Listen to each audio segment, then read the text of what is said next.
बिस्मिल्लाहिर्रहमानिर्रहीम। अस्सलाम वालेकुम। मैं हूं गुलफाम चौधरी। आप देख रहे हैं मेरा फेसबुक पेज और यूट्यूब चैनल। पाकिस्तान की सियासत में अहम तरीन डेवलपमेंट हो रही हैं और मुसलसल डेवलपमेंट्स मुतवक्के हैं। यकीनी तौर पर जो पाकिस्तान के हालात हैं वो यकसर बदलने जा रहे हैं और बड़ी बड़ी तब्दीलियाँ मुतवक्के हैं। इस हवाले से हमारे साथ मौजूद हैं सिद्दीक जान साहब। उनसे जानते हैं क्या डेवलपमेंट हुई हैं, पहले उनकी बात सुनते हैं फिर उस पर बात करते हैं। 16 दिसंबर बहुत तकलीफ देह है दो हवालों से, पाकिस्तान के लिए, पाकिस्तानियों के लिए। अब तो खैर तीसरी भी एक वजह है, इन तीनों चीज़ों पे बात करते हैं और ख़ास तौर पे 26 नवंबर पे बात करेंगे कि 26 नवंबर को जो कुछ हुआ उसकी चंगारी भड़क उठी है और लगता यह है कि ये जो सियासी आग है ये हुकूमत के खात्मे पर ही जाकर ख़त्म होगी, इससे कम पर बात नहीं बनेगी। देखें 16 दिसंबर 1971 जब पाकिस्तान दो टुकड़े हुए और पाकिस्तान के दो टुकड़े हुए और पाकिस्तान का एक हिस्सा पाकिस्तान से अलग हो गया, और दूसरा 16 दिसंबर 2014 जब APS में बेगुनाह बच्चों और टीचर्स को बेदर्दी के साथ जो है वो शहीद कर दिया गया। ये दो वाक़यात तो हैं, ये दो सानियात तो हैं, लेकिन सवाल ये है कि क्या हमने इन दोनों चीज़ों से कोई सबक सीखा है? इसका जवाब हम सबको अपने आप से लेना चाहिए, चाहे कोई हुकूमत में है, चाहे कोई इस्टेब्लिशमेंट में है, चाहे दीगर इदारों में है, चाहे हम मीडिया वाले हैं, चाहे हम आम पाकिस्तानी हैं, हम सब के लिए इसमें एक सवाल है। मैं इरशाद आरिफ साहब के ट्वीट का हवाला देना चाहूँगा। इरशाद आरिफ साहब ने आज ट्वीट किया कि 16 दिसंबर एक शर्मनाक और मनहूस दिन। आज के दिन हमने अपनी दानिस्ता गलतियों से मुल्क का अक्सरियती हिस्सा खो दिया। आज ही के दिन हमने सानहा APS में अपने मासूम बच्चे खोए। सबक क्या सीखा? कोई बतलाओ कि हम बतलाएं क्या? बिल्कुल दुरुस्त कहा इरशाद आरिफ साहब ने। देखें बात यह है कि मैं क्यों कह रहा हूं कि हम सबको अपने आप से एक सवाल करना चाहिए कि 16 दिसंबर 1971 को जब पाकिस्तान ने अपना एक हिस्सा खो दिया तो उसकी जो वजूहात थी, क्या उसके बाद हमने ये फैसला किया कि आज के बाद हमने अपने बाकी मादा पाकिस्तान में वो हालात पैदा नहीं होने देने जिनकी वजह से हमने इतना बड़ा एक साने से गुजरे, इतनी बड़ी एक तकलीफ से गुजरे कि पाकिस्तान दो टुकड़े हो गया? क्या हमने आज तक 16 दिसंबर 1971 क्यों हुआ इसके ऊपर क्या कभी कोई तहकीकात हुई? चले मान लेते हैं हमूदुर्रहमान कमीशन रिपोर्ट, हम मान लेते हैं हमूदुर्रहमान कमीशन रिपोर्ट की बातें गलत होंगी, मान लेते हैं, लेकिन क्या कोई दुरुस्त वजूहात जानने के लिए आज तक कोई इसके ऊपर कोई बातचीत हुई? क्या उस वक्त के वजूहात को समझने के लिए कोई मतलब छोटा सा वाकया हो जाए तो कमीशन बन जाते हैं, छोटा सा वाकया हो जाए तो इंक्वायरी बैठ जाती है? पाकिस्तान दो टुकड़े हो गया तो जाहिर है चले हमूदुर्रहमान कमीशन की रिपोर्ट गलत होगी, कोई और तो कहीं गौर फिक्र हुआ होगा ना कि क्यों मुल्क दो टुकड़े हुआ, कोई तो वजूहात हुई होगी। और क्या आज पाकिस्तान में हमने ये कभी सोचा है कि जिस वजह से 16 दिसंबर 1971 को पाकिस्तान दो टुकड़े हुआ था, अब जो बाकी मादा पाकिस्तान है, क्या आज या उसके बाद कभी वो हालात पैदा हम नहीं होने देंगे? कभी वो हम हरकतें नहीं करेंगे, कभी वो वारदातें नहीं करेंगे, कभी वो दो नंबरियां नहीं करेंगे, कभी हम मुल्क के साथ वो जुल्म नहीं करेंगे जो उस वक्त पाकिस्तान के साथ किया गया था? ये एक सवाल है जो मैंने आपके सामने रख दिया, जो इस्टेब्लिशमेंट को भी सोचना चाहिए, हुकूमत को भी सोचना चाहिए, मीडिया को भी सोचना चाहिए, आपको भी सोचना चाहिए, मुझे भी सोचना चाहिए कि क्या वो हालात इतना बड़ा सानिया उससे हमने कोई सबक सीखा? जवाब आप खुद अपने आप से ले लीजिए, हम सबको अपने आप से इसका जवाब लेना चाहिए। दूसरा सवाल यह है कि 16 दिसंबर 2014 जब बेदर्दी के साथ APS में बच्चों को शहीद कर दिया गया, कभी माएँ इस चीज़ का अंदाज़ा कर सकती हैं कि बेटों को खोना, बेटियों को खोना, बच्चों को खोना कितना तकलीफ देह है।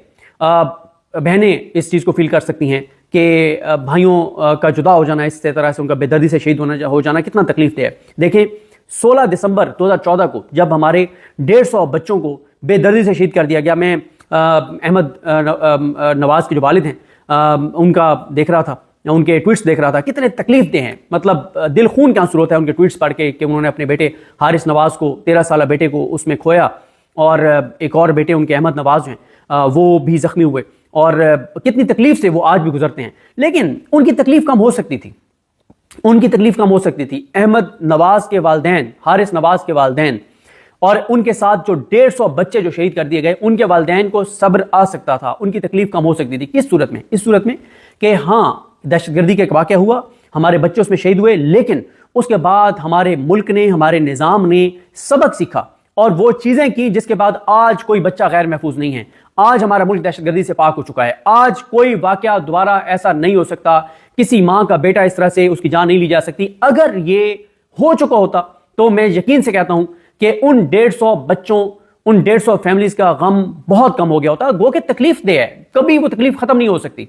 देखें बेटे बच्चे के सर में दर्द हो तो माँ सारी रात नहीं सोती, माँ को तकलीफ में वो माँ रहती है, और बेटों को सरों में गोलियां मार के शहीद कर दिया गया, बेदर्दी से उनको ज़िबा किया गया, तो वो माएँ कैसे उनको सब्र आ सकता है? लेकिन उनकी तकलीफ, उनका दुख कम हो सकता था اگر یہ ہوتا کہ ان کے بچے قربان ضرور ہو گئے لیکن اس کے بعد ہم نے سبق سیکھا اور ہم نے دہشت گردی پر فوکس کیا، ہم نے دہشت گردوں پر فوکس کیا، ہم نے دہشت گردوں کو مکمل طور پہ ختم کر دیا، اب کوئی پاکستان کا بچہ غیر محفوظ نہیں ہے، کوئی اسٹریٹ کرائم میں کسی کی جان نہیں لی جائے گی، کسی کی دہشت گردی میں جان نہیں لی جائے گی، کسی کی کسی اور ظلم میں جان نہیں لی جائے گی۔ اگر یہ ہو گیا ہوتا تو ان کا دکھ، ان کا درد، ان کی تکلیف کم ہو گئی ہوتی، لیکن بدقسمتی سے ایسا نہیں ہے۔ آج بھی بہت سے شہروں میں اسکولوں میں چھٹیاں کر دی گئی، اسکول بند کر دیے گئے، تعلیمی ادارے بند کر دیے گئے، اسکولز کالجز بند کر دیے گئے۔ کیوں؟ کیونکہ اطلاعات یہ آئیں کہ تھریٹ ہے، دوبارہ آج خدا نہ خواستہ دوبارہ کسی اسکول پہ اوپر حملہ ہو سکتا ہے۔ تو ان بچوں کی قربانیوں سے کیا ہوا؟ کیا اس سے ہم نے کچھ سیکھا؟ میرا تو نہیں خیال کہ ہم نے کچھ سیکھا۔ بحیثیت قوم ہماری حکومتوں، ہمارے اداروں نے کچھ نہیں مجھے لگتا سیکھا، کیونکہ آج بھی قوم کے بچے جو ہیں وہ غیر محفوظ ہیں، محفوظ نہیں ہیں، چھٹیاں کرنی پڑی۔ تو یہ وہ سوال ہے جو مجھے، آپ کو، ہم سب کو، پورے پاکستان کو اپنے آپ سے پوچھنا چاہیے اور ان کے جوابات تلاش کرنے چاہیے کہ 16 دسمبر 1971 سے ہم نے کیا سیکھا، اور ہم نے ہوتا ہے نا جب آپ کسی چیز سے آپ بیمار ہوتے ہیں تو بعد میں آپ احتیاط کرتے ہیں کہ یہ چیز نہیں کرنی، اس سے یہ بیماری لاحق ہوتی ہے، یہ نہیں کرنا، اس سے یہ واقعہ ہو جاتا ہے۔ تو کیا ہم نے 16 دسمبر 1971 اور 16 دسمبر 2014 سے کوئی سبق سیکھا یا نہیں سیکھا؟ یہ وہ سوال ہے جو میں چھوڑے جا رہا ہوں، جو ہمیں سب کو اپنے آپ سے پوچھنا چاہیے۔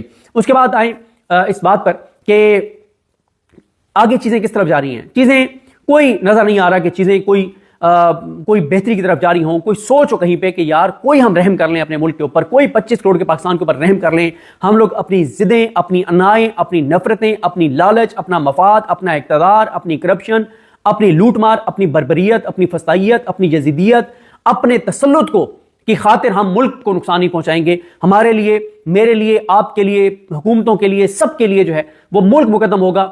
کاش ایسا ہو گیا ہوتا، لیکن ایسا نظر نہیں آتا، اور ہم ہر آنے والے دن کے ساتھ ملک کو اور کمزور کر رہے ہیں، ہم ہر آنے والے دن کے ساتھ پاکستان کو اور مشکلات سے دوچار کر رہے ہیں۔ وجہ کیا ہے؟ ہمارا اپنا ذاتی مفاد، میری کرپشن لوٹ مار چلتی رہے، میرا مفاد چلتا رہے، میرا اقتدار چلتا رہے، میرا عہدہ برقرار رہے، میرے معاملات ٹھیک رہیں، میرا گھر چلتا رہے، ملک کو نقصان ہوتا ہے تو ہوتا رہے، مجھے کوئی اس سے فرق نہیں پڑتا۔ یہ ہے وہ رویے جس پہ ظاہر ہے کبھی نہ کبھی اس ملک میں قانون کی حکمرانی اگر آئے گی تو اس کا احتساب ہوگا ہر اس شخص کا، چاہے وہ میں ہوں، چاہے وہ آپ ہیں، چاہے وہ کوئی بھی ہے، اس کا احتساب ہوگا کہ کس نے اپنی ذات، اپنی مفاد، اپنی کرپشن، اپنی لوٹ مار، اپنے تسلط، اپنے اقتدار کے لیے اس ملک کو کمزور کیا۔